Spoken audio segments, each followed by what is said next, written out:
para wakil talqin yang hadir pada kesempatan malam hari ini, Bunda Haya, Bunda Sari, Bapak Profesor Kiai Haji Priyatno, dan keluarga besar yang telah menyediakan ruangan manakib ini sehingga mengalir keberkahan untuk kita semuanya. Pemangku hajat pada malam hari ini yang mulia, yang berbahagia, Adinda Dr. Kiai Haji Rahmat Hidayat, dan juga Ibunda Hajah Nasrifah.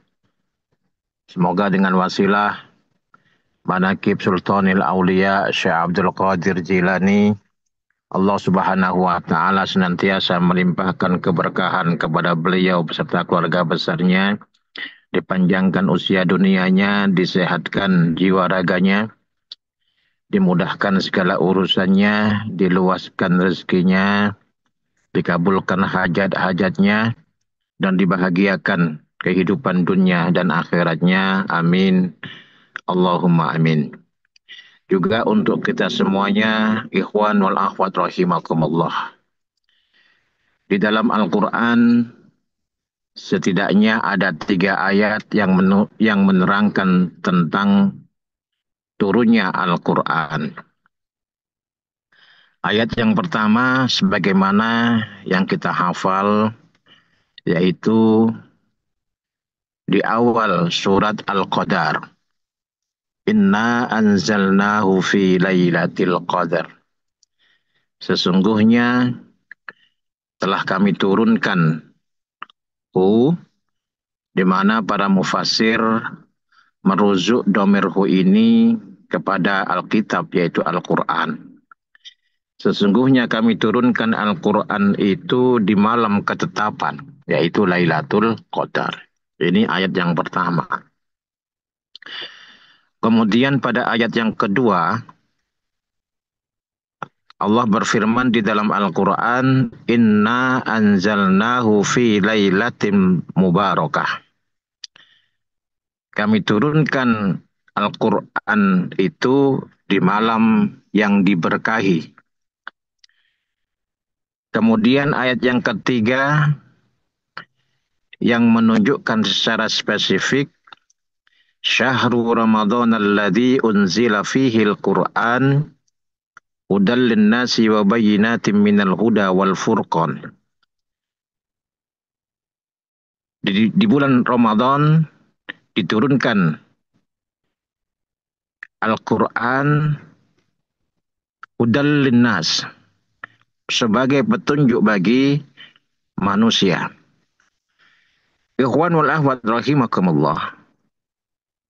3 ayat yang menunjukkan turunnya Al-Quran ini, jumhur mufassir menyatakan bahwa ketiga-tiganya adalah merujuk kepada turunnya Al-Quran tahap awal, At-Tanazul al-awwal, yaitu dari Lauhil Mahfud ila sama'id dunya, ke langitnya dunia yang disebut dengan Baitul Izzah.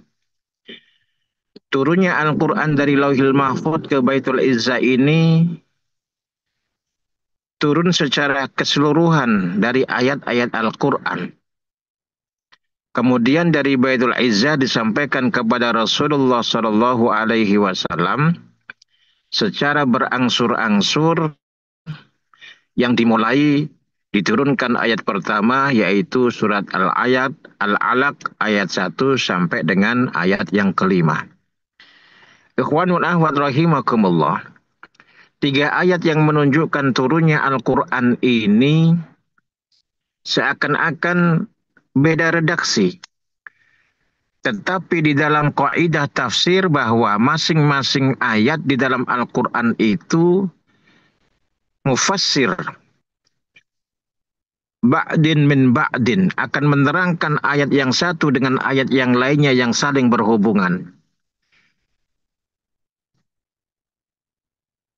Maka diputuskannya kesimpulan bahwa Al-Quran diturunkan pada malam ketetapan, malam Lailatul Qadar, kemudian malam yang diberkahi, dan malam di bulan suci Ramadan. Maka keyakinan umat Islam bagaimana rujukan dari Rasulullah Shallallahu Alaihi Wasallam untuk mendapatkan Lailatul Qadar sesuai dengan petunjuk Al-Quran yang tertulis, itu datangnya pada malam ketetapan, malam yang diberkahi yang ada di bulan suci Ramadan.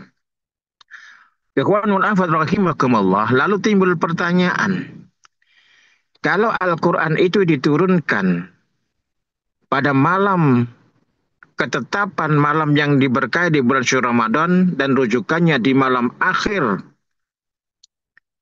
khususnya di malam 10 terakhir bulan Ramadan, khususnya lagi di malam-malam ganjil di bulan suci Ramadan. Lalu pertanyaannya, mengapa umat Islam di seluruh dunia, khususnya di Indonesia, memperingati nuzulul Quran itu pada tanggal 17 Ramadan? Ikhwanul ahwat rahimakumullah,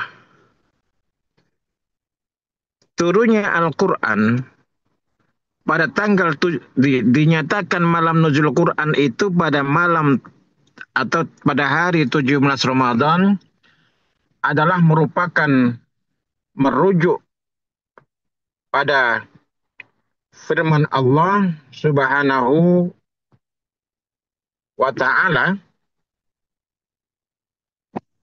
di mana Allah menerangkan di dalam surat Al-Anfal ayat 41, ada ayat yang berbunyi, wa ma anzalna ala abdina yaumal furqan yaumal taqal jam'an. Dan tidaklah kami turunkan kepada hamba kami pada hari bertemunya dua pasukan. Nah, dari keterangan ayat ini, bertemunya dua pasukan, para mufassir menyatakan bahwa bertemunya dua pasukan itu adalah terjadinya di Perang Badar. Sedangkan di dalam sejarah terjadinya Perang Badar itu terjadi pada hari Jumat tanggal 17 Ramadan. Oleh karena petunjuk dari ayat Al-Quran inilah, maka ditetapkan bahwa turunnya Al-Quran itu pada hari Jumat tanggal 17 Ramadan, dan ini terjadi penurunan dari sama'id dunya, dari Baitul Izzah kepada baginda Rasulullah Shallallahu Alaihi Wasallam. Diperingatilah nuzul Quran itu pada tanggal 17 Ramadan. Ikhwanul ahwad rahimakumullah, sebagaimana nasihat-nasihat ulama-ulama sepuh, bahwa sebagai orang Islam yang ada di Indonesia ini, setidaknya jangan lupa terhadap angka 17 tiga kali. Angka 17 yang ada di Indonesia. Yang pertama adalah 17 Ramadan turunnya Al-Quran. Kemudian yang kedua, 17 Agustus, hari kemerdekaan Indonesia. Dan yang ketiga adalah 17 rakaat sebagai kewajiban kita seorang muslim yang memiliki kewajiban untuk melaksanakan sholat 17 rakaat. Ikhwan wal akhwat rahimakumullah, tadi saya sampaikan ayat Al-Quran, syahrul Ramadan alladzi unzila fihi al-Quran hudal linnas. Kalimat hudal linnas ini adalah petunjuk bagi seluruh manusia. Ini yang membuat Al-Quran itu lebih utama daripada kitab-kitab yang lain. Kalau kitab-kitab sebelumnya, seperti kitab yang diturunkan kepada Nabi Musa alaihissalam, kitab yang diturunkan kepada nabi-nabi yang lain, petunjuk kitab itu bukan untuk seluruh manusia, tetapi untuk umatnya sendiri. Sebagaimana Allah Subhanahu wa taala berfirman di dalam Al-Qur'an, "Wa ma ataina Musal kitaba wa ja'alnahu hudan li bani Israil." Waj'alnahu hudal li bani Israel. Dan kami datangkan kepada Musa kitab dan kami jadikan petunjuk bagi Bani Israel. Artinya apa? Kitab yang diturunkan kepada Nabi Musa hanya khusus untuk umatnya saja. Sedangkan Al-Quranul Karim diturunkan oleh Allah Subhanahu wa Ta'ala sebagai petunjuk bagi seluruh manusia. Perlu kita sadari bahwa manusia di alam dunia ini adalah makhluk yang majmuk. Ada yang ada manusia yang ada di Amerika, ada yang di Afrika, ada yang di Arabia, ada yang di Nusantara atau Indonesia ini manusia yang majemuk, dan Al-Quran ini sebagai petunjuk bagi semuanya. Lalu pertanyaannya adalah, apakah memang betul ayat Al-Quran itu sebagai petunjuk kepada semua manusia? Ikhwan wal akhwat rahimakumullah, ternyata tidak semua manusia mendapatkan petunjuk daripada Al-Quran. Sebab apa?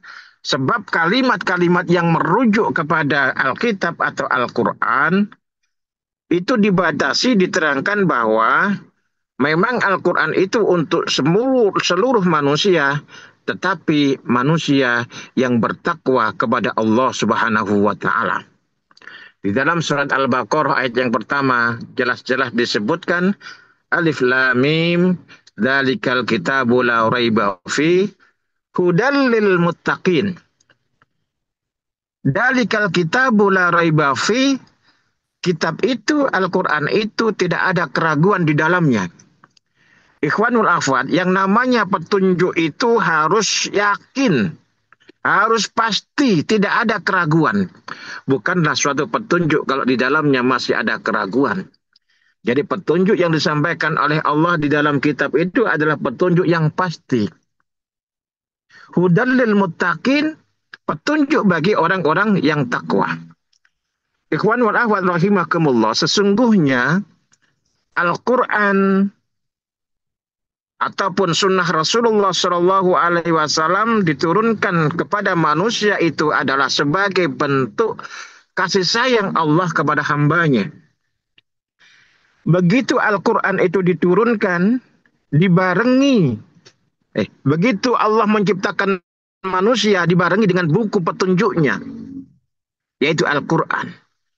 Sebagaimana kita mafhumi bersama bahwa setiap produk, baik itu produk yang berupa mekanik ataupun produk elektronik maupun produk herbal, produk-produk yang penting itu selalu dibarengi dengan buku petunjuknya.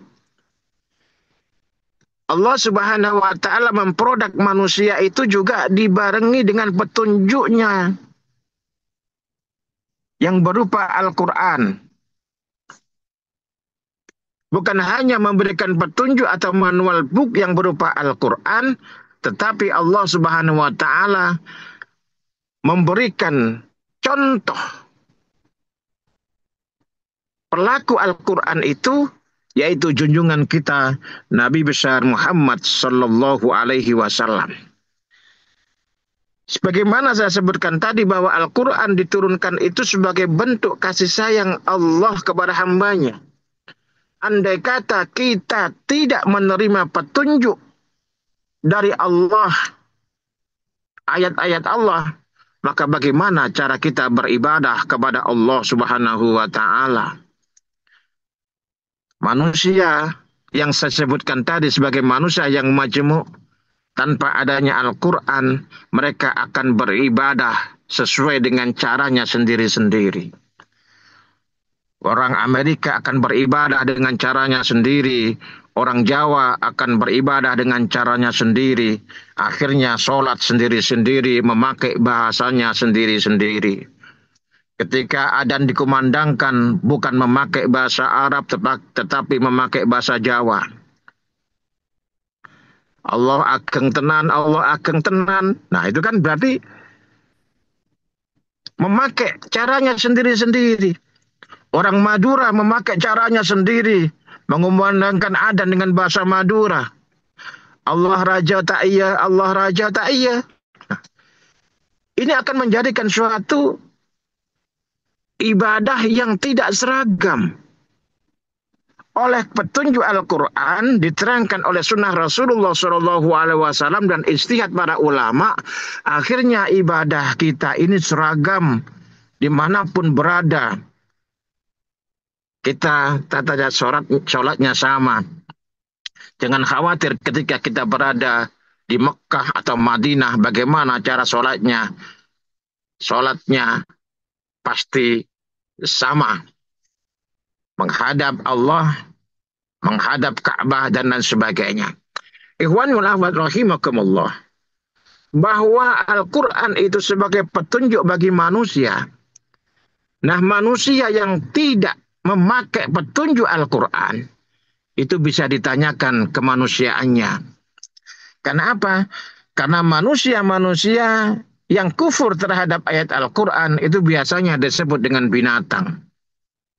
Satu contoh, laki-laki dan perempuan yang bukan mahram kumpul bersama dinamakan kumpul kebo, binatang.